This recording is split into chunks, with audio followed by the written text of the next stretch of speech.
So today we have another barn burner for you. We are going to talk about super bonds. What is a super bond, you say? You ask? A super bond is really sort of the component of the insurance company and how they manage their portfolio and what that actually means to you, both from a consumer, but also what it means to you from a standpoint of actually managing a portfolio. And so we'll talk about this concept of a super bond. And so what insurance companies are doing is buying bonds, and they're buying mortgages and treasury bonds, and they're buying all of these very safe instruments. And what they have is floors and floors and floors of really, really nerdy guys with little green eye shades and lamps. And all they do all day long is buy and sell bonds.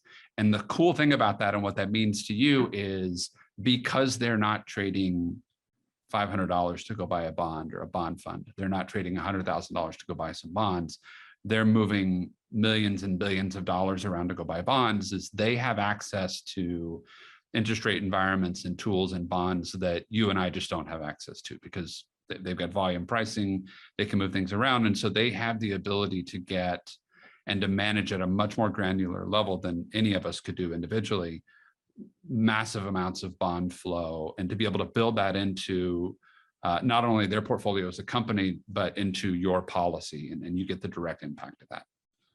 And so just to be clear, we're talking about life insurance companies, specifically around whole life insurance, and how they are using bonds in order to grow the cash value and the death benefit over time of a whole life insurance policy, and comparing that to what happens if I just invest in bonds myself? Can I do the same things, or could I even do it better? Because that is a question that we get quite frequently. I hear that you're talking about this whole life insurance thing, and you're talking about cash value, not death benefit, right? Can't I just do the same thing that it's trying to do on my own using a different tool? Yeah, I think that's a great point, and we probably should have led with that. It's okay. What the heck are we talking about today? It's late in the day.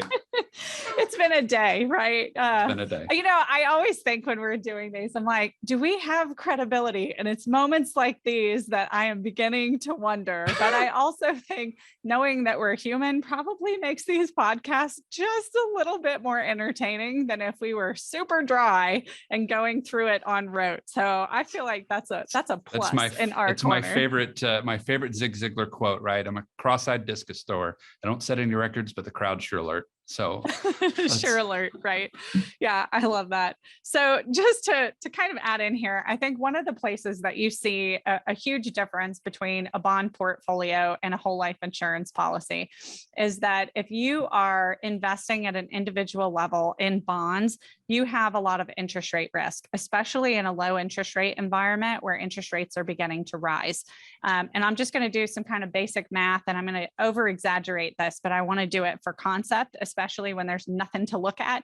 If I have $100,000 and I buy a bond that has a 5% coupon rate, so it's a 5% rate of return on that bond, things are good. I'm getting my 5%. I feel really happy. Well, if interest rates move and now interest rates are 10%, if somebody could put $100,000 into a new bond and get a 10% rate of return, there is no reason that they would pay $100,000 for my 5% rate of return. So in order for my bond to be competitive, if I decide to sell it at a 10% rate of return market, instead of getting $100,000 for my bond, I would now only get $50,000.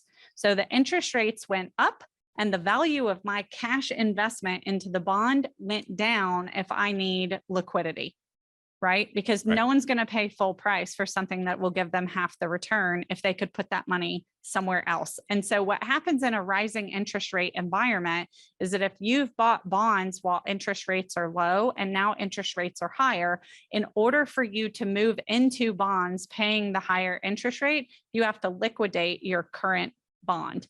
And you're going to take a loss on your principal investment if you do that in this scenario.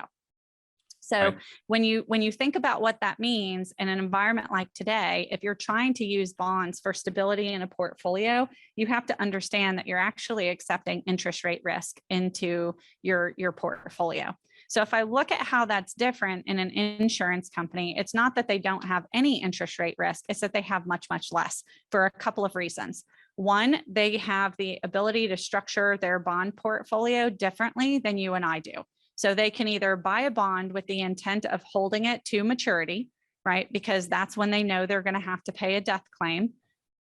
Right. And then they have the ability to also buy short-term bonds, knowing that as interest rates go up, they're going to automatically move into higher interest rates. So there's nothing that would prevent you from doing that piece as well, but they can hold on to their bonds because the purpose of those bonds is to pay death claims at some point in time. At the same time, all of the people who are paying for their policies, who are paying premiums, are sending new dollars to the insurance company that the insurance company gets to invest as they come in. So they have new dollars coming in from people paying premiums, and then they have bonds maturing and paying death claims.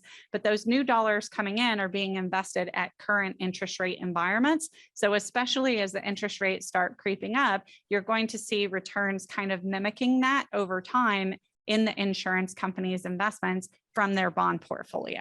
So there's a totally different degree of risk that's happening there. And so when you think about what that means at an individual level, if I'm investing directly, there's no real guarantee for the value of my bond, whereas the insurance company is guaranteeing the cash value inside of your policy, and that can never go backwards. In addition to that, you're also getting the death benefit and some legal protections that you may not have in your normal individually owned retail bond portfolio. So there's some huge advantages there. What does that actually do if you have that in part of your portfolio? Yeah, well, and that's where the super bond piece comes in and makes it kind of a neat process, is that because they don't have to sell. So if I'm 40 and I bought a bond and I'm retiring in 20 years or 25 years and I need to get out, then I'm taking a loss, right? I've got to go deal with whatever environment I'm in at the time. Whereas the insurance company is like, look, we got 40 million people here that we were dealing with. We'll just hold on to this one, let it ride, build the other one. So they don't have to get in and out. And so that's where that super bond piece comes in. And so what that does at a portfolio level is, as the cash value on the insurance grows, it actually can very easily become a huge portion of your overall bond portfolio for your portfolio. Or your overall net worth, right? Yeah, over your overall net worth. And so what that means is it gives you a lot of freedom on your other investments. Let's say your 401k or IRAs or Roths or other investment accounts. As your insurance continues to grow, as the cash value continues to grow, you can actually be a little bit more aggressive, or you've got the freedom to be more aggressive in your other parts of your portfolio, because you know that not only do you have a bond portion already taken care of in the insurance, but you've got a bond portion with no interest rate risk. So it allows you to be much more strategic in actually how you build out and design your portfolio, and allows you to be a lot more creative, which for the nerd in me is a lot of fun, actually. Right. And I think this becomes extremely relevant. It's important the whole way through while you're saving up money, but I think it becomes extremely relevant when you get into the distribution phase and you're actually beginning to spend your money, either because you're retired or you've decided to quit working for a while, or you just need an income stream other than the one you're producing at work. Because what happens is, the market goes up and down. I know that's a shock to many people here, but the reality is that there's volatility, right? And so what happens when you're in distribution mode is that if you take a loss and then you take money out for income, you're compounding that loss. And then as your portfolio starts to recover, if you're withdrawing the recovery for income, you're crippling your portfolio's ability to get right again. And so after a series of losses, you can see how it becomes very easy to deplete a portfolio and potentially run out of money during your retirement. The beauty of a life insurance contract is that the cash value can be used to buffer that volatility because of the guarantees associated with it. And you cannot do that with the bond portion of a traditional portfolio because you have the interest rate risk, and the value of the bonds could go down specifically at a time that you are trying to withdraw for income. And so that just compounds the losses that you're already experiencing in that particular environment. And so this particular volatility buffer actually makes it safer for you to spend higher amounts of money from your investment portfolio, because in the years that your portfolio is down, while you can't predict that, you can respond to it. And so if you switch and take income from the cash value of the insurance contract, it allows your investments time to have an uninterrupted recovery and get back to your original investment amount, which means that the portfolio principal itself has recovered and can sustain further withdrawals. So this becomes very, very key in the distribution phase. And it's one of the tools that is frequently misunderstood and underutilized in most financial plans that we see. Yeah. And I think to kind of reiterate a point that you made that I thought was particularly brilliant is, because you make a lot of them, but the concept that Mary was talking about there, that idea that when you're taking income from a portfolio, if you have a bad year, you don't want to compound the loss by pulling out to go eat, to creating income. But you don't know when years are going to be good and when years are going to be bad. And it's this concept called sequence of return risk. And a lot of people have talked about this sequence of return risk. When am I going to good years? When am I going to see bad years? But I think the point you made earlier that was really brilliant is we think of sequence of return risk a lot of times on stock portfolios on the equity side, but there's just as big a sequence of risk on interest rate risk.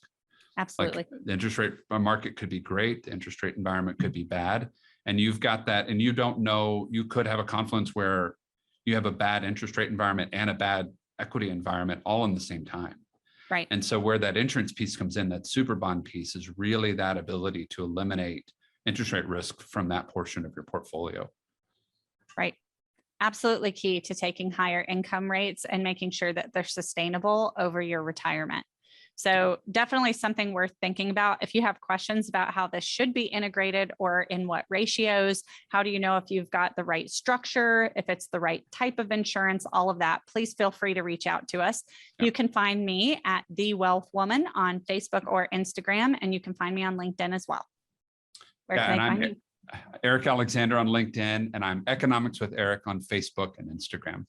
Thank you guys. Hope you have a great week, and let us know if we can help. Soon. Bye.